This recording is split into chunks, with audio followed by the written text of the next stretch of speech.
going on, guys? It's weekend morning. I've got a little bit of work to do on this house. You ever have a project that just hangs over your head? It's discouraging, it's intimidating, it's demotivating. Well, that's my house. In fact, let me show you. Here, come with me.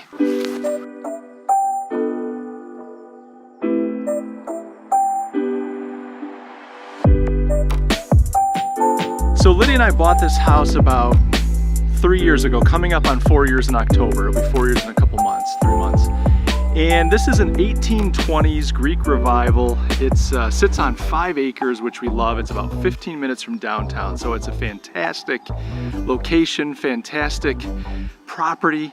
But the house itself is like so much work. It's just a ton of work. Let me show you some of the stuff that needs to happen here. Like if you look up there, you can see like this is what I'm going to be working on today. I'm going to be scraping paint, but it's just like in rough shape, really rough shape. And the whole house is like that. And there are just so many different things that have to happen. There are windows that need to be fixed and replaced and glazed. There's rotting wood everywhere. The roof's in rough shape. I've got to redo the furnace, put a new boiler in. But we're working on it. So this is the color that we want to go with, this blue. You're looking at the front of the house, and we want to put this blue on. I, like 2 years ago, jumped on the front of the house. It was summertime. I put the blue on, and then a few weeks later, I closed down the business.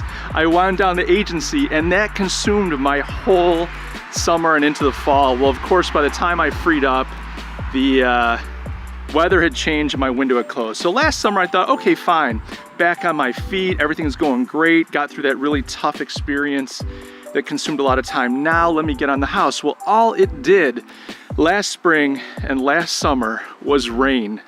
And so I've sat with this like two-tone house for 2 years, and my neighbors, I feel so bad for my neighbors.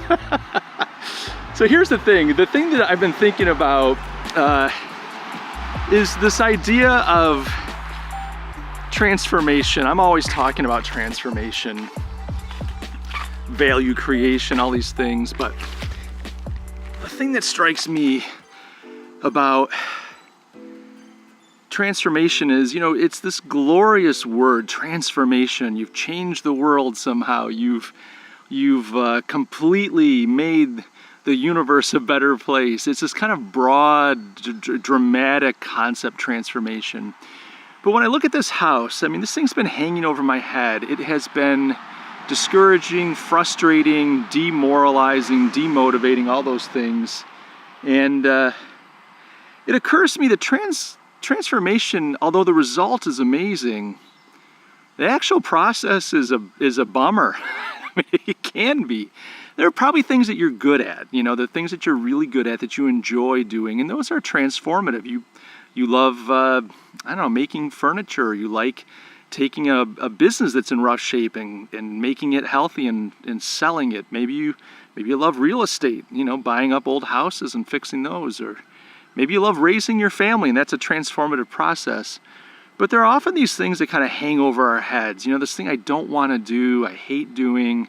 It's a big kind of monster just hulking over my back in the background in the shadow, just waiting to hit me over the head. That's what this house feels like to me. I'm not a handyman. I mean, I can do it, but I just don't like it. But here's the thing that I've come to understand through this whole house process. It's become a bit of a metaphor for me, and that is that transformation is dirty, sweaty. It takes a long time, it's tedious, it's full of bruises and scraped knuckles and frustrating multiple trips to the hardware store. It's not efficient, it's not always logical. I mean, transformation's like painful. That's really what it boils down to. Transformation is painful. And I think there's a lesson in there. There's a lesson in there, at least for me, in that I shouldn't expect transformation to be this wonderful experience. I think the wonderful comes at the end when you've actually transform something. When I look at the front of my house, I love that blue and white. I think it's such a great look. When I look at the rest of the house, I see all this old rotting wood and peeling paint and this chalky, dull, dusty red that's just been on there for decades and decades, who knows how long.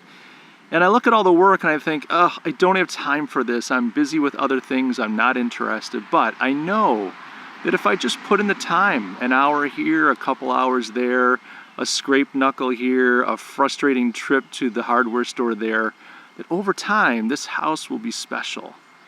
It'll transform, it'll become something beautiful and something that takes people's breath away as they drive by. Just that little moment of, oh, unexpected pleasure, unexpected beauty. And so that's what we're trying to do. We're trying to transform this property. We're trying to turn it into something more beautiful, more aesthetically pleasing, and something that delivers a better lifestyle. Now, whether we stay here or not is immaterial. We're just transforming this property little by little, and in hopes that we create value somehow, whether just quality of life or financial or both. So I want to encourage you, if you've got this thing today, this thing that's been hanging over your head, this kind of thing lurking in the background, in the shadows, this big undefined thing that's just kind of following you everywhere you go, I want to encourage you to stop and turn around and look at that thing. And think about my house, and just think about what is it going to take to transform that thing. I think for you, I know for me, if we can face those things that are hanging over our heads, those things that follow us just a few steps back in the shadows, those things that occupy our minds when we have a quiet moment of reflection, those are the things that create anxiety for us in the background. I want to encourage you, take a look at your life. Is there a thing like that? Identify it. And I want to tell you that you can change it. You can make it better. You can transform it. You can take it from an undefined kind of anxiety-inducing thing into something that you can control, that you can get your arms around, and that you can master. Yes, it'll be frustrating, it'll be sweaty, it'll be slow, it'll be discouraging at times, but you can master this thing. And if you can master it, if you'll do that work, if you'll confront it, and do the hard, sweaty work, the dirty work, you will be better off for it. You will change not only that thing, but you'll transform your life. You'll change your life. And so be encouraged today. Look that thing in the eye, define it. I find often that by defining something, just the very fact of defining it, outlining it, breaking it down into its pieces makes it so much more manageable. And the anxiety and the fear and all that stuff goes away. And what I'm left with is a very manageable thing that I can tackle. I can beat it. And so that's what I'm out here to do today. I'm gonna beat this thing just a little bit at a time. It's the end of July. I've probably got about a month and a half, 2 months of time. I'm gonna chip away. And you know what? When I'm done, this thing's gonna be beautiful. And I'm gonna be able to sit back in my armchair with a nice cold drink and say, we did it. We transformed this house. We beat it. And I'm gonna be better for it. Guys, I thank you so much for your time. I love you all, and I will see you in the next video.